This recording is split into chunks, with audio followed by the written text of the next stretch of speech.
बहुत समय पहले की बात है। मुगल सम्राट बादशाह अकबर अपने दरबार में बैठे हुए थे। दरबार में हमेशा की तरह आज भी विद्वान मंत्री और बीरबल मौजूद थे। अकबर ने बीरबल से पूछा, बीरबल, तुम हमेशा कहते हो कि ईश्वर हर जगह मौजूद है, क्या यह सच है? बीरबल ने विनम्रता से उत्तर दिया, हाँ महाराज, ईश्वर हर जगह है, इसमें कोई संदेह नहीं। अकबर थोड़े सोच में पड़ गए। उन्होंने बीरबल की परीक्षा लेने का निश्चय किया। अकबर ने अपनी उंगली से हीरे की अंगूठी उतारी और बोले, अगर ईश्वर हर जगह है तो क्या इस अंगूठी में भी ईश्वर मौजूद है? बीरबल मुस्कुराए पर उत्तर नहीं दिया। दरबार में सन्नाटा छा गया। उसी समय दरबार के बाहर खड़ा एक छोटा सा बालक यह सब सुन रहा था। उसके चेहरे पर आत्मविश्वास था, आंखों में तेज। अकबर ने बालक को पास बुलाया और पूछा, बताओ बालक, क्या तुम्हें लगता है कि ईश्वर इस अंगूठी में भी है? बालक ने बिना डरे उत्तर दिया, हाँ महाराज, ईश्वर इस अंगूठी में भी है। अकबर चकित रह गए। उन्होंने पूछा, तो फिर ईश्वर करता क्या है?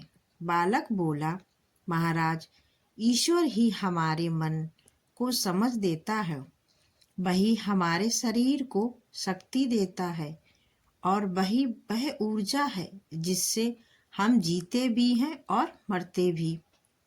दरबार में सब लोग आश्चर्य से सुन रहे थे।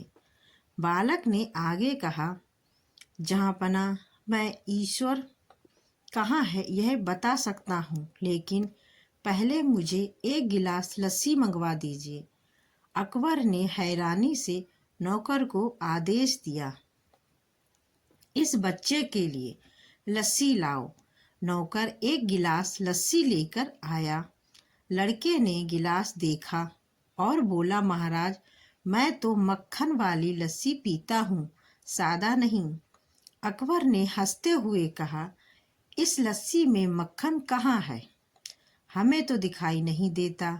तभी लड़के ने शांत स्वर में कहा, महाराज, अगर आप लस्सी को मथेंगे तो उसी लस्सी में से मक्खन निकल आएगा।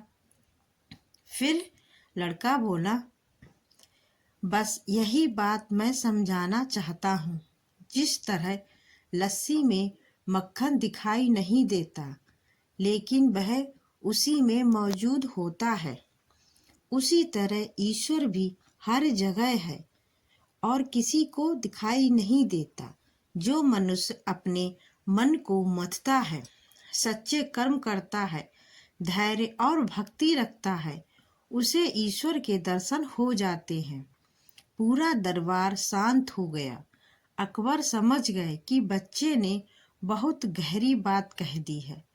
अकबर ने प्रसन्न होकर कहा, आज इस छोटे बालक ने हमें सच्चा ज्ञान दिया है। बीरबल मुस्कुराए और बोले, जहाँपना, ज्ञान उम्र का मोहताज नहीं होता। मनुष्य सोचता है कि वही कलाकार है, वही सब कुछ करता है, लेकिन सच तो यह है कि मनुष्य सिर्फ ईश्वर के हाथों का एक माध्यम है। यह सुनकर अकबर अत्यंत प्रभावित हुए। उन्होंने बालक की बुद्धि, साहस और ज्ञान की प्रशंसा की। अकबर ने बीरबल की ओर देखा और बोले, बीरबल, आज इस छोटे बालक ने वह उत्तर दिया है जिसे सुनने के लिए मैं कई दिनों से प्रतीक्षा कर रहा था। फिर अकबर ने उस बालक को वही हीरे की अंगूठी इनाम में दे दी। अकबर बोले, जिसके भीतर इतना ज्ञान हो, उसके लिए सबसे बड़ा आभूषण उसकी सोच होती है।